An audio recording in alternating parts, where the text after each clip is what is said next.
देखिए बच्चों, कल आप ध्यान दीजिए, स्वपोषण और विषम पोषण के बारे में बताए थे। लेकिन आज कल हम बोले थे कि अमीबा में पोषण और मानव में पोषण आज बताएंगे। ये दोनों बहुत सरल है। एक अमीबा में पोषण जो है, अभी तक बिहार बोर्ड एग्जाम में सचित्र वर्णन के लिए एक बार पूछा है, और जो इसका आंतरिक नामांकित भाग है ऑब्जेक्टिव में 1 नंबर के क्वेश्चन में ये भी कई बार पूछ चुका है। तो अभी हम समझेंगे अमीबा में पोषण। आप जानते हैं अमीबा एक कोशिकीय जीव है, और एक कोशिकीय जीव की बाहरी संरचना सीधे पर्यावरण से जुड़ी हुई रहती है। तो अमीबा एक कोशिकीय जीव है और इसका पूरा शरीर बाहरी आवरण से जुड़ा रहता है। इसकी पाचन प्रक्रिया को हमको समझाना है। सबसे पहले चित्र है, इसका केंद्रक है।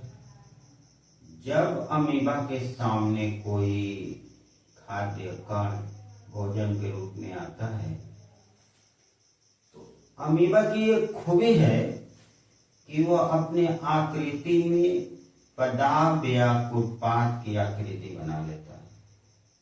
देख रहे हैं, यहाँ एक छोटा सा भोजन होगा, तो देखिए यह एक आकृति को बना रहा है जिसको उत्पाद कहते हैं, और यह आकृति के माध्यम से यह अपने भोजन को अंदर ले लेगा।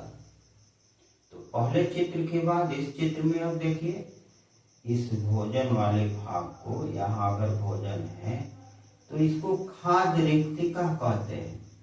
क्या कहते हैं इसको? खाद्य रिक्तिका। और यह भोजन अंदर आ गया। इस खाद्य रिक्तिका में एक प्रबल एंजाइम होता है। खाद्य रिक्तिका में एक प्रबल शक्तिशाली एंजाइम होता है जो अमीबा जिस भोजन को ग्रहण कर लिया है उसका पूर्ण पाचन कर देता है और सरल पदार्थों में तोड़ देता है। जब ये सरल पदार्थों में टूट जाता है तो उस भोजन में जो पोषक तत्व है जो अमीबा को चाहिए वह अवशोषित हो जाता है। अवशोषित होने के कोशिका द्रव्य में चला जाता है और अमीबा उस भोजन का स्वागीकरण करता है, यानी अपनी कोशिका में उसका उपयोग करता है। जब इसकी पाचन पूर्ण हो गई, उसमें के जो बेकार चीज बचेंगे, अमीबा अपने इसी आकृति की तरह किसी सतह से इसको बाहर छोड़ देता है। तो बहुत आसान है अमीबा में पोषण प्रक्रिया। आपको एक चित्र बनाना है, फिर इसका दूसरा उत्पाद, फिर खाद्य रिक्तिका में वो अंदर गया, अंत में वह स्वागीकरण हुआ। उस खाद्य पदार्थ का अमीबा अपने क्रम में प्रयोग करेगा और धीरे से फिर वो अपनी आकृति से बाहर निकाल लेगा। तो यह अमीबा की पोषण प्रक्रिया है। इसमें आप इसका नाम, खाद्य कण, पदार्थ, उत्पाद, खाद्य रिक्तिका, एक कभी कभी हम देखें बोर्ड एग्जाम में पूछा है अमीबा गति किस प्रकार करता है, उसमें भी याद रखिएगा वह उत्पाद का प्रयोग करके ही गति करता है। ये हो गया अमीबा की पोषण प्रक्रिया। और आप याद रखिए कि एक बार board exam, Bihar board exam में यह सचित्र वर्णन 5 मार्क में पूछ चुका है। 5 अंक के सवाल के रूप में पूछ चुका है। ऐसे इसमें 1 अंक का भी कई सवाल बनता है। अमीबा के पाचन प्रक्रिया के बाद कल हम बोले थे कि हम लोग मानव पाचन तंत्र के बारे में पढ़ेंगे। तो मानव पाचन तंत्र को व्याख्या करने के लिए, बताने के लिए हमें चित्र का, नामांकित चित्र का आकलन करना होगा, कहां पर कौन चीज है। तो सबसे देखिए, पाचन तंत्र का प्रारंभ मुख के माध्यम से होता है। मुख में हम भोजन को अंतर्गृहित करते हैं। इसमें दांत जो होते हैं वह हमारे भोजन को छोटे छोटे कणों में तोड़ देते हैं।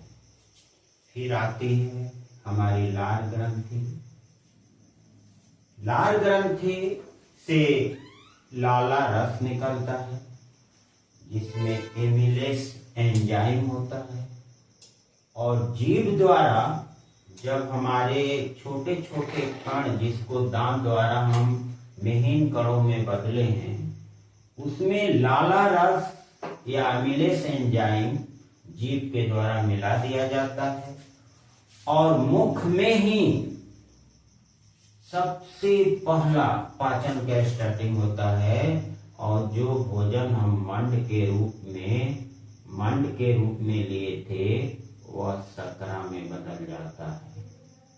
तो पहला पाचन, कई बार एग्जाम में पूछा है कि पाचन का शुरुआत कहाँ से होता है। तो आपको क्या बताना है? पाचन की शुरुआत हमारे मुख से प्रारंभ होता है।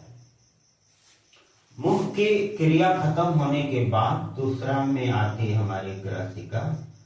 याद रखिए, ग्रसिका में पाचन तो नहीं होती है, लेकिन ग्रसिका एक नली है जो भोजन को आमाशय में भेजता है।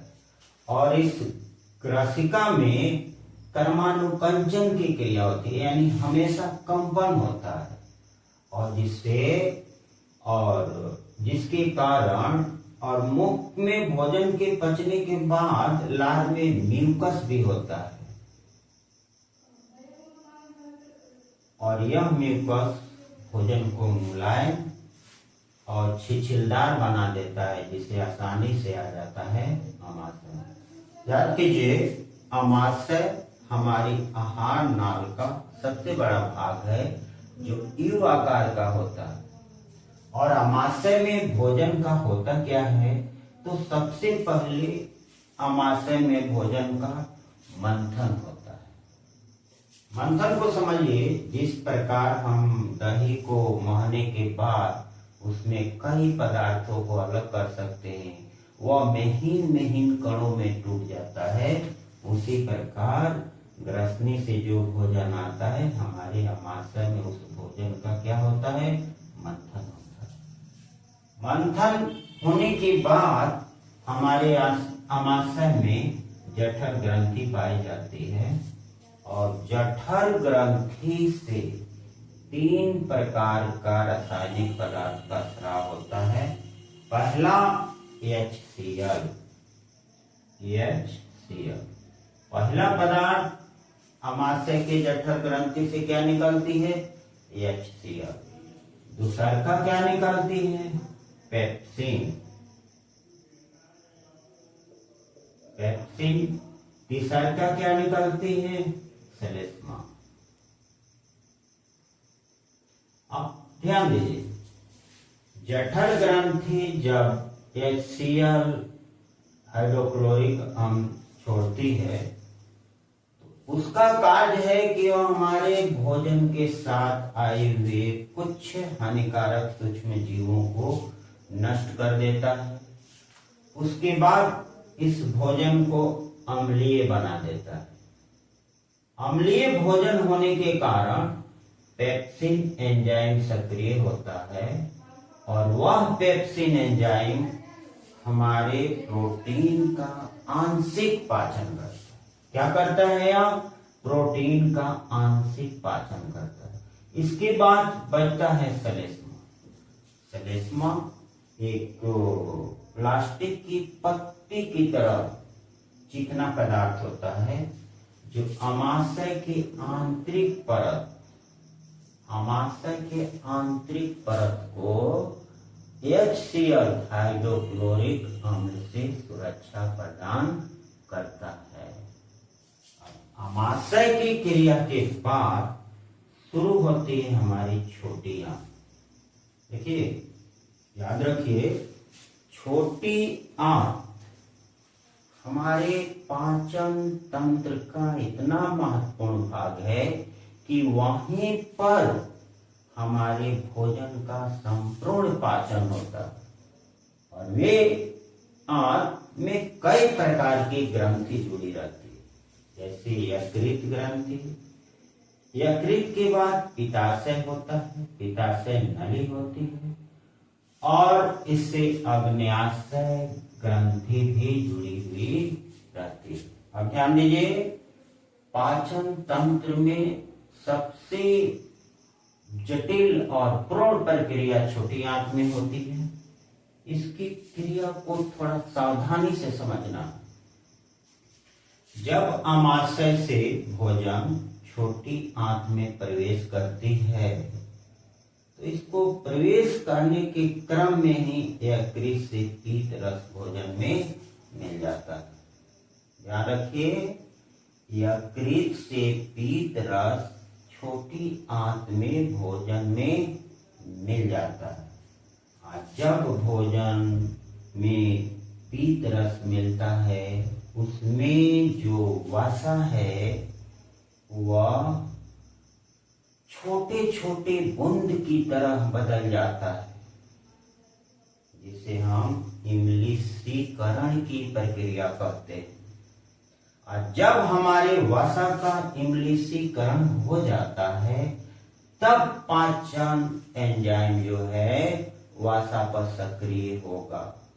अगर इमलीशीकरण की प्रक्रिया नहीं हुई तो वसा का पाचन करने वाला जो एंजाइम है वह सक्रिय नहीं होगा। तो इतने क्रम के बाद हमारे अग्न्याशय से 3 प्रकार का रसायन का स्राव होता है। पहला, आप ध्यान रखिए, एमाइलेज एंजाइम।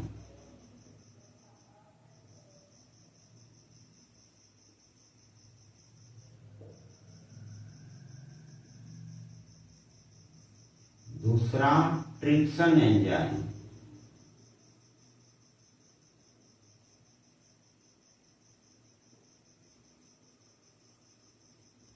और लाइपेज एंजाइम।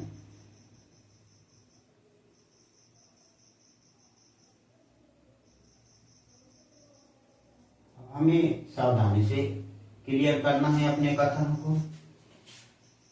जब वसा का इमलीशीकरण होता है और हमारा भोजन यकृत रस या यकृत से निकलने वाले पीत रस के कारण क्षारीय हो जाता है, और क्षारीय प्रवृत्ति होने के बाद हमारे अग्न्याशय से निकलने वाले एमाइलेज एंजाइम जो है वह का पाचन करती है और को ग्लूकोज में बदल देती है। C6H12 और O6 ग्लूकोज में बदल देती है। ग्लूकोज में बदल देती है। तब जाके हमारा ट्रिप्सिन एंजाइम क्षारीय भोजन पर क्रियाशील होता है और प्रोटीन को एमिनो अम्ल में बदल देगा। ट्रिप्सिन एंजाइम प्रोटीन का पाचन करता है और एमिनो अम्ल में बदल देता है। अंत में लाइपेज एंजाइम जो इमलीशीकृत वसा है उस पर क्रियाशील होता है और वसा का पाचन करके वसा अम्ल या ग्लिसरॉल में बदल देता है। और सारी जो हमारी पोषक तत्व है वह हमारे भोजन से अलग हो गया, उनका पाचन हो गया, ग्लूकोज बना, एमिनो अम्ल बना, वसा अम्ल या ग्लिसरॉल बना। उसके बाद आती है आंत रस।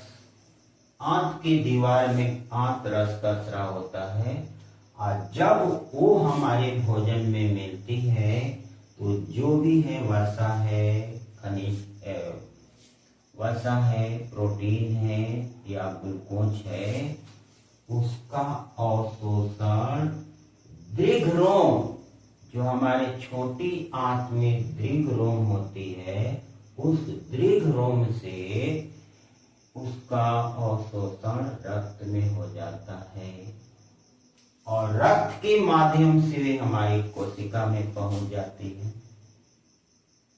और कोशिका में जाने के बाद अब हमारी पाचन प्रक्रिया पूर्ण हो जाती है, क्योंकि उसके बाद की जो क्रिया होगी वह श्वसन की होगी। तो बहुत आसान है, एकदम सरल है। आप मुख से यहाँ तक सब जितनी ग्रंथि है, अग्न्याशय ग्रंथि है या मुख में लार ग्रंथि है, अमाशय में जठर ग्रंथि है, यकृत है, पित्ताशय है, पीतरस है, छोटी आंत में आंतरस है, इस सभी के संयुक्त प्रयास से ही हमारे भोजन का पाचन होता है। अंत में जो भोजन छोटी आंत के द्वारा पचा ली जाती है, जो पोषक तत्व है दीर्घ रोम द्वारा अवशोषित हो जाता है, उसके बाद जो अवशेष भोजन बचता है वह पहुंचता है बड़ी आंत में और बड़ी आंत में उस भोजन से, अवशेष बचे हुए भोजन से जल का अवशोषण होता है और जल का अवशोषण होने के बाद का जो बचा हुआ भाग है वह मलाशय में चला जाता है और मल के रूप में उत्सर्जन प्रक्रिया के द्वारा वह हमारे मानव के शरीर से बाहर निकल जाता है। ये दोनों प्रश्न, ये जो प्रश्न है मानव में पोषण, यह बहुत भी आई क्वेश्चन है, यानी बार बार रिपीट करने वाला क्वेश्चन है। तो हम बच्चों से आग्रह करते हैं कि जो हम बचाए हैं उस प्रक्रिया को एक दो बार सुनो और समझो और चित्र बना के इसका अभ्यास करो। इस प्रकार अमीबा का पोषण और मानव का पोषण क्लियर हो जाएगा। अब मैं कुछ बात को और ध्यान देना। इसको तो हम बता दिए हैं कि अमीबा में पोषण का सचित्र वर्णन करने के लिए एक बार 5 अंक में पूछ दिया है। खाद्य कण केंद्रक या ज्यादा उत्पाद के बारे में पूछता है या खाद्य रिक्तिका के बारे में पूछता है, लेकिन मानव पाचन तंत्र से कई भाग में क्वेश्चन बनता है। जैसे पहला क्वेश्चन अगर पूछेगा कि पाचन का प्रारंभ कहाँ से होता है मानव में, इसका आंसर होगा मुख से। फिर अगर पूछा लार ग्रंथि में कौन सा एंजाइम होता है, एमिलेस या एमिलेस एंजाइम पाया जाता है। फिर दूसरा है कि मुख में भोजन का क्या पाचन होता है, यानी मुख में भोजन पचता है उसके बारे में बताइए। तो देखिए मंड जो है ना, एक पौधे द्वारा प्राप्त खाद्य पदार्थ को हम पहला बार अपने मुख में डालते हैं, जो एक जटिल कार्बनिक पदार्थ है। लेकिन जब इस मंड में एमिलेस एंजाइम मिलता है तो इसका पाचन प्रारंभ होता है, वह शकरा में बदल जाता है। एक छोटा सा उदाहरण लीजिए, आप रोटी का टुकड़ा को अपने मुख में लेके कुछ देर तक चबाइए, देखिए कि उस टुकड़ा में शकरा यानी मीठापन आ जाएगा, यानी जो हमारा मंड है वह शकरा में बदल गया। अब तीसरा क्वेश्चन आएगा यकृत से कौन सा रस निकलता है? तो पीत रस। पीत रस का क्या कार्य है? तो वह भोजन को क्षारीय बनाता है और भोजन में उपस्थित वसा का इम्लीसीकरण करता है ताकि एंजाइम उस वसा का पाचन कर सके। इसके बाद बोर्ड में कई बार क्वेश्चन ये पूछा है कि मानव पाचन तंत्र में छोटी आंत की क्रियाविधि लिखे। बच्चे सभी ध्यान दीजिए, अगर छोटी आंत की क्रियाविधि लिखेगा तो आपको सिर्फ छोटी आंत की क्रियाविधि बताना पड़ेगा। तो आप बोलेंगे कि मानव पाचन तंत्र में छोटी आंत पाचन का पूर्ण स्थल है, वहां पर भोजन का पूर्ण पाचन होता है जो लगभग 6-7 मीटर कुंडली नली होती है। इसमें भोजन के साथ जो यकृत से पीत रस है, अग्न्याशय रस है, आंत रस है, उसे सभी प्रकार की एंजाइम हमारे भोजन में मिलती है। और वही जो यकृत से पीत रस भोजन का इम्लीसीकरण कर देता है, तब अग्न्याशय रस का स्राव होता है। उसमें एमाइलेज एंजाइम कार्बोहाइड्रेट को ग्लूकोज में बदल देती है। लाइपेज एंजाइम वसा को वसा अम्ल या ग्लिसरॉल में बदल देती है। और जो ट्रिप्सिन एंजाइम है वह प्रोटीन को एमिनो अम्ल में बदल देती है। इस प्रकार ये सभी पोषक तत्व दीर्घ रोम द्वारा अवशोषित होके हमारे रक्त के माध्यम से कोशिका में पहुंच जाते हैं। तो इन बातों से स्पष्ट हो रहा है कि हमारी पूर्ण पाचन जो होती है वह छोटी आंत में होती है। कभी कभी बोर्ड में प्रश्न पूछता है कि बड़ी आंत का क्या कार्य है? तो बड़ी आंत का जो कार्य है वह एकदम सामान्य है। भोजन पचने के बाद जो अवशेष है वह बड़ी आंत में पहुंचती है। अब बड़ी आंत में भोजन में जो जल है उसका अवशोषण होता है और बचे हुए अवशेष हमारे मलाशय में चला जाता है और मल द्वारा वह शरीर से बाहर निकल जाता है। तो मानव पाचन तंत्र में लगभग जितने प्रकार के क्वेश्चन पूछा जाता है या पूछा जा सकता है, लगभग उस सभी सवाल या उन बातों को हम चर्चा कर चुके हैं। अगर आप ध्यान से हमारी बातों को सुने, चित्र को समझे, तो लगभग कोई ऐसा क्वेश्चन नहीं होगा जिसका आंसर आप नहीं दे सकते हैं।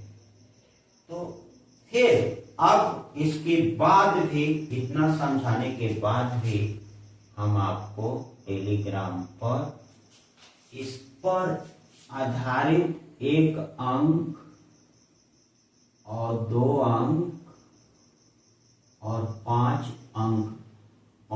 अंक का प्रश्न और उसका उत्तर दे देंगे। इस समझ गए हैं आप तो उस प्रश्न का आंसर आसानी से आप दे सकते हैं। कल इसके बाद हम लोग अब श्वसन तंत्र के बारे में पढ़ेंगे। कुछ प्रश्न जो एनसीईआरटी में दिया है उसको थोड़ा 2 प्रश्न और देख लीजिए। एंजाइम क्या है? तो एंजाइम में जैव उत्प्रेरक पदार्थ है जो हमारे भोजन के पाचन में सहायता प्रदान करता है। एक और क्वेश्चन है, हमारे आमाशय में अम्ल की क्या भूमिका है?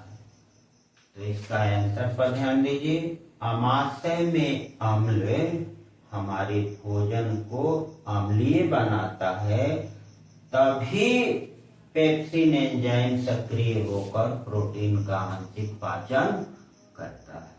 फिर एक और क्वेश्चन है, पचे हुए भोजन को अवशोषित करने के लिए क्षुद्रांश को कैसे अभिकलित किया गया?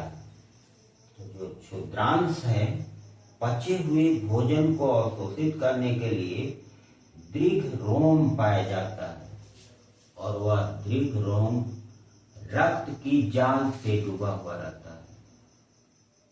और वही दीर्घ रोम जब पचे हुए भोजन का अवशोषण करता है तो उसमें का रक्त जो है वह हमारे भोजन को हमारी कोशिका तक पहुंचा देता है। एक और क्वेश्चन,